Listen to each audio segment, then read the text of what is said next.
Selamat siang Ibu dosen dan teman-teman semua. Kami dari kelompok 2 akan menyampaikan materi kelompok kami melalui video presentasi ini. Materi kami mengenai keputusan yang mengandung risiko dan ketidakpastian. Langsung saja pada pembahasannya. Pengertian risiko. Menurut Frank Knight yang dikutip dalam Robinson dan Berry tahun 1987, risiko menunjukkan peluang terhadap suatu kejadian yang dapat diketahui oleh pembuat keputusan yang didasarkan pada data historis dan pengalaman selama mengelola kegiatan usaha. Debertin tahun 1986 menyatakan bahwa kejadian berisiko adalah kejadian di mana peluang dan hasil dari kejadian tersebut dapat diketahui oleh pembuat keputusan. Risiko berhubungan dengan ketidakpastian, akan tetapi terdapat perbedaan mendasar antara risiko dan ketidakpastian. Menurut Robinson dan Berry tahun 1987, risiko adalah peluang dari suatu kejadian yang dapat diperhitungkan dan akan memberikan dampak negatif yang dapat menimbulkan kerugian. Sedangkan ketidakpastian adalah peluang dari suatu kejadian yang tidak dapat diperhitungkan oleh pebisnis selaku pengambil keputusan. Menurut Kontur tahun 2004, ketidakpastian ini terjadi akibat kurangnya atau tidak tersedianya informasi yang menyangkut apa yang terjadi. Ketidakpastian yang dihadapi oleh perusahaan dapat berdampak merugikan atau menguntungkan. Apabila ketidakpastian yang dihadapi berdampak menguntungkan, maka disebut dengan istilah kesempatan atau opportunity. Sedangkan ketidakpastian yang berdampak merugikan disebut sebagai risiko. Pohon keputusan dan analisis EVP. Apabila suatu perusahaan dalam situasi yang tidak menentu dan keputusan yang harus diambil berkaitan dengan aliran kas untuk masa yang akan datang, maka diperlukan analisis present value atau PV dan analisis expected present value atau EPV. Perlu diperhatikan bahwa selalu ada risiko bagi setiap keputusan alternatif dan juga cara pengukurannya. Dalam hal ini perlu adanya analisis risiko dalam proses pengambilan keputusan.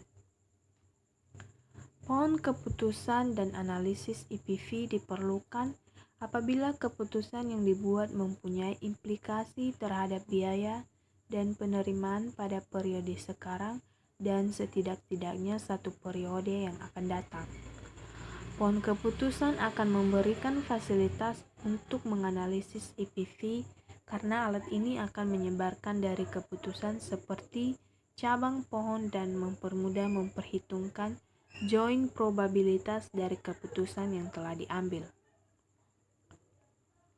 Analisis risiko keputusan alternatif.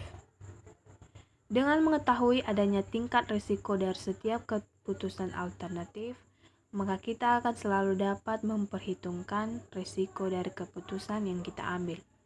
Tingkat risiko dan ketidakpastian risiko untuk setiap keputusan tertentu diartikan sebagai sebaran hasil. Secara sederhana, sebaran hasil dapat ditentukan dengan melihat hasil yang paling kecil hingga yang paling besar. Perilaku individu dalam menghadapi risiko dapat diklasifikasikan menjadi 3 kategori, yaitu yang pertama, risk aversion, merupakan ketidakpuasan psikis sebagai akibat adanya ketidakpastian yang digambarkan dengan adanya sebaran hasil yang mungkin terjadi dipandang sebagai ketidaknyamanan. Yang kedua, risk preference. Seseorang yang tergolong risk preference menganggap bahwa risiko merupakan utility atau kepuasan. Ketiga, risk neutrality adalah seseorang yang merasa sama saja atau tidak merasa berbeda terhadap risiko, baik risiko merugikan maupun menguntungkan tanpa memperhatikannya. sehingga kurva indiferennya adalah horizontal. Penyesuaian risiko dalam pengambilan keputusan. Ada beberapa metode dalam membandingkan keputusan alternatif, yaitu sebagai berikut. Yang pertama, kriteria maksimum. Kriteria ini digunakan untuk memilih alternatif yang mengandung hasil maksimum. Kriteria ini juga mendasar pada hasil yang maksimum yang paling jengkek. Dengan kata lain, kriteria ini mencari nilai yang paling besar dari nilai yang paling kecil. Yang kedua, kriteria koefisien variasi. Arti dari koefisien variasi adalah rasio standar deviasi dengan IPV. Yang ketiga, kriteria ekuivalen tertentu.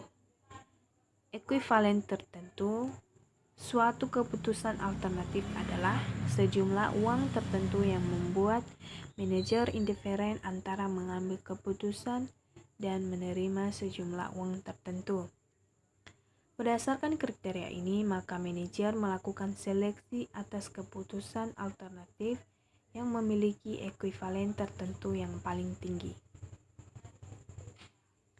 Untuk itu, hal-hal yang perlu dipertimbangkan dalam memilih kriteria tersebut yaitu frekuensi keputusan dengan tipe yang sama yang dihadapi besarnya taruhan perilaku pengambil keputusan, biaya mencari informasi, kekurangan informasi yang dihadapi perusahaan menyebabkan keputusan alternatif yang diambil menjadi tidak pasti.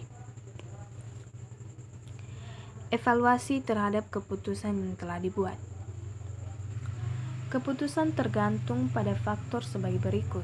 Pertama, pengumpulan informasi yang tepat. Kedua, ketepatan dan kecocokan data. Ketiga, apakah keputusan telah mempertimbangkan waktu. Keempat, analisis sensitivitas yang merupakan pengkajian dari suatu keputusan untuk memperoleh tingkat ketidaktepatannya. Teknik pengambilan keputusan dalam ketidakpastian. Teknik yang pertama, teknik optimasi. Dari aspek manajerial, pilihan yang optimal merupakan solusi yang efektif dan efisien. Secara harafiah, kata efektif dapat dipadankan dengan kata berdaya guna, sedangkan efisien lebih bersesuaian makna dengan kata berhasil guna. Optimalisasi mencakup terminologi maksimalisasi output dan minimalisasi input atau biaya. Pemahaman atas solusi optimal ini dapat diterapkan baik pada kajian tentang perilaku produksi maupun perilaku konsumsi. Teknik yang kedua, teknik analisis risiko. Risiko adalah hal yang tidak akan pernah dapat dihindari pada suatu kegiatan atau aktivitas yang dilakukan manusia, termasuk aktivitas proyek pembangunan dan proyek konstruksi. Teknik yang ketiga yaitu teknik peramalan. Tujuan dari peramalan ekonomi adalah untuk mengurangi risiko atau ketidakpastian yang dihadapi suatu perusahaan dalam pengambilan keputusan operasional jangka pendeknya dan dalam merencanakan pertumbuhan jangka panjangnya. Salah satu metode peramalan yang paling sering digunakan adalah analisis deret waktu.